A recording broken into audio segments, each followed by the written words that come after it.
Another application or mathematical model that would serve as an application for a differential equation is actually the radioactive decay. Now, previously we talked about population growth. This time, it's the other way around where the population is being decreased. So we have here example of radioactive decay. Aside from this is, or general examples for this is actually on half-life, even in carbon dating. We actually use their models or mathematical models are taken from the idea or an example of the use of differential equation. So we have here this assumption. The assumption is the rate. We have here the derivative of A with respect to T. A is actually the amount of nuclei. You have here described here at the bottom. A means the amount of nuclei and T is the remaining time. So basically this form also works as the first order derivative of A with respect to T. Or in this time, it's considered as the rate.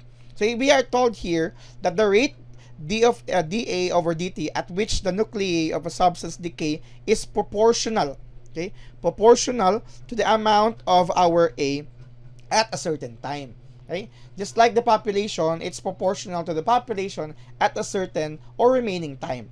Now, if we're going to talk about this as an equation, we can rewrite this as dA over dt is equal to K A, where K is a constant of proportionality.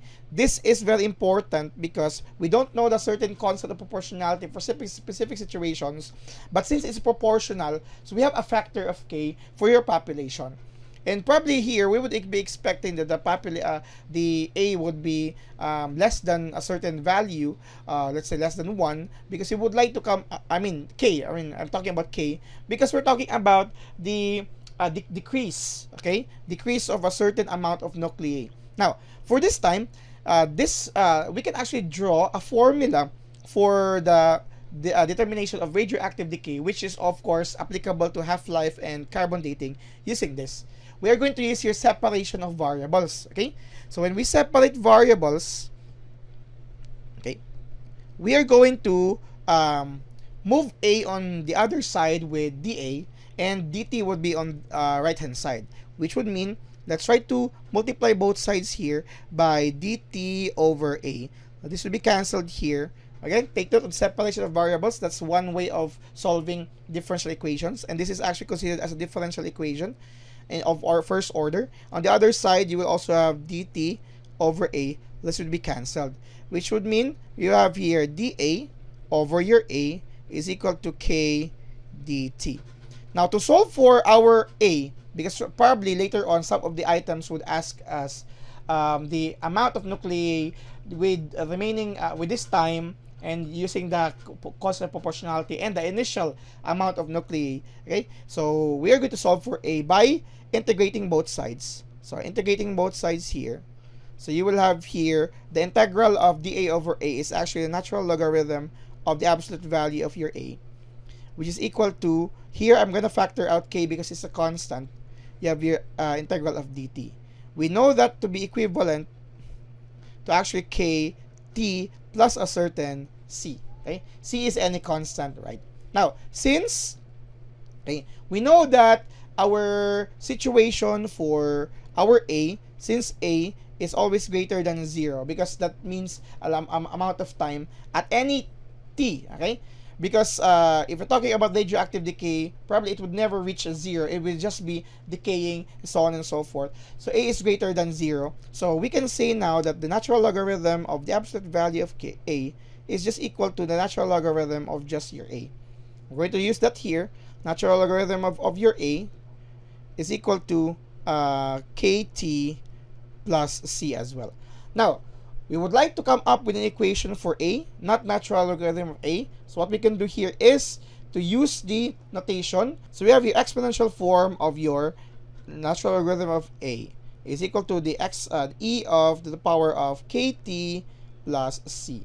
Now with this this expression, this would be equivalent to the form of just equal to A is equal to e to the power of kt and times e to the power of c.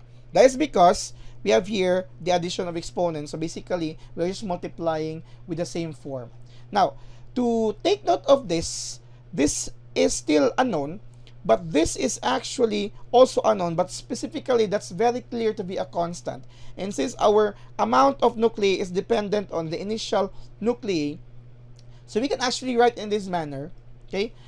We are going to talk about letting, okay, initially, okay, okay, at any t be equal to 0, okay? What would be the form of this actual form here? So initially, if that would be equal to 0, t is equal to 0, what would be the value of that expression? A would be equal to e to the power of k. Of course, it's initial, right? So this would mean this is also be initial. We're talking about initial, right?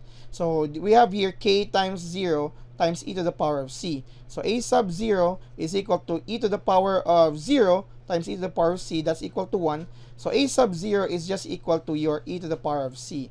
We're going to use that here in this formula because initially they would start here.